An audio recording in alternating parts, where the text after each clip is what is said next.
St. Gregory's is is in my heart. I think there's just a wonderful group of individuals that attend St. Gregory's. What I have found most compelling about St. Gregory's is the outreach and the outward focus of these people. St. Gregory's is poised to embrace the future.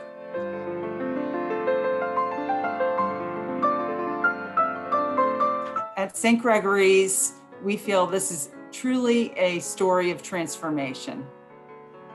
In March 2020, life as we knew it quickly changed for all of us. St. Gregory's responded, listened to God, served, and is even stronger.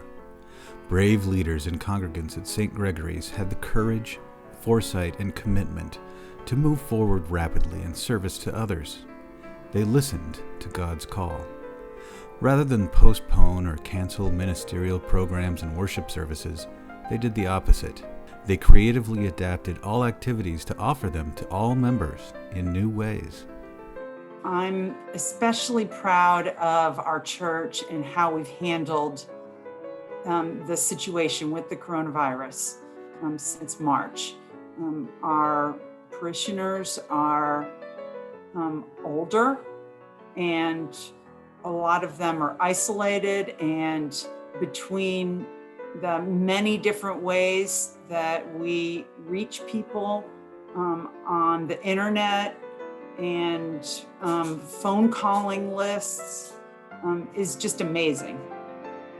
During this very strenuous time of this pandemic, I've seen the people of this congregation really band together. How just outstanding the virtual services were, and how connected they did morning prayer and all kinds of special programs, and tried to get everybody to have some opportunity to be involved in the church and still feel a part of the church family.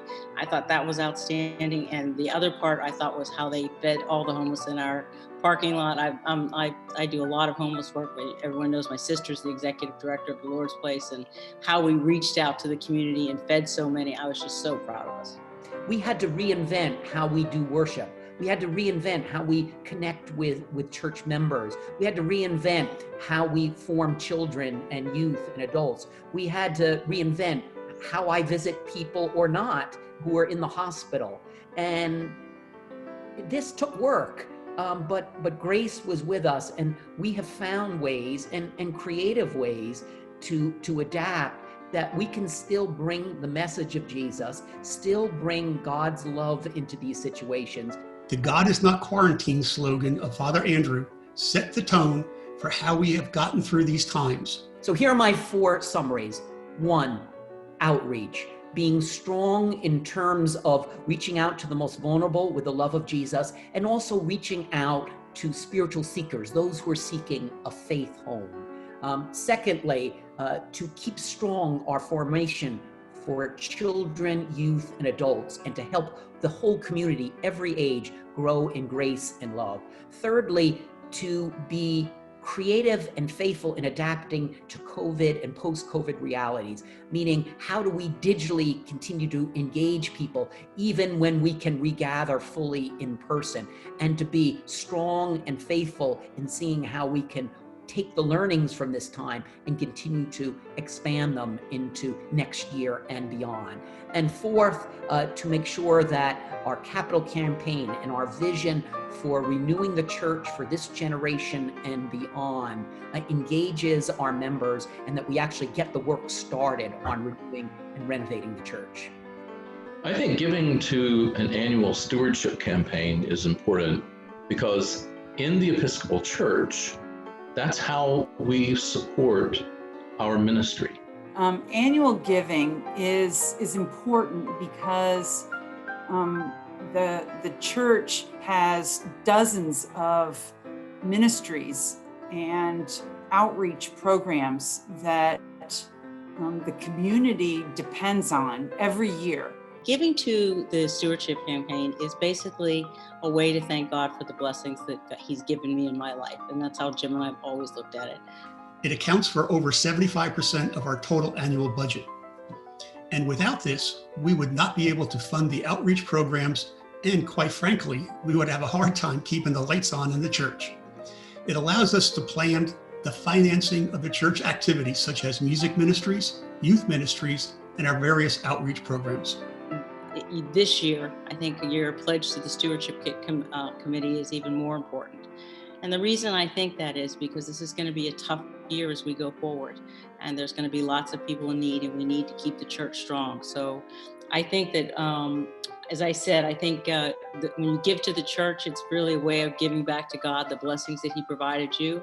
And I think that that it's an opportunity to continue the actual growth and work that God calls us to do at St. Gregory's. So I ask everybody to really prayerfully think about your financial commitment and to try to be as generous as you can in these times.